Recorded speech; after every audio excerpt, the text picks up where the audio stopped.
have a point to make on where we have to be careful on what we say as Christians. You can agree or not agree, but I don't think we should be using the word karma.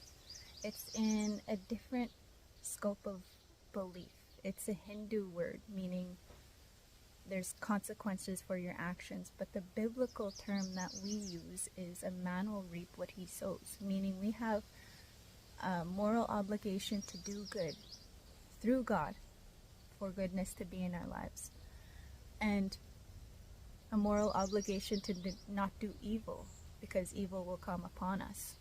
And the Lord is all-knowing, and he sees everything, and he knows the intentions of your thoughts and your heart.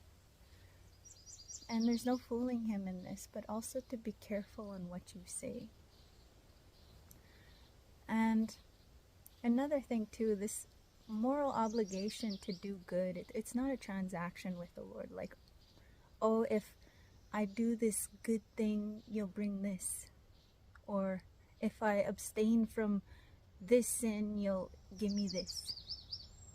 No, it's to walk in faith and trust in the Lord that he will bring his goodness and his perfect timing.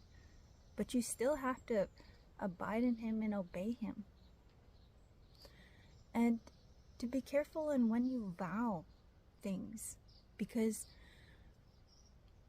the word also says it's not good for a man to vow, but to let his yeses be yes and his noes be noes. And you have to honor your yeses and your noes, and to be accountable of those, because you have a moral obligation to. It promotes your integrity when you obey your yeses and your noes, but also to not vow anything, because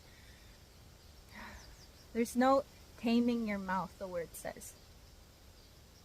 And also there's a story, Jephthah, I believe you pronounce his name, but he went before the Lord during a battle with the Amorites, and he said, Lord, I vow that if you make me victorious in this battle, I will sacrifice the first thing that comes out of my house.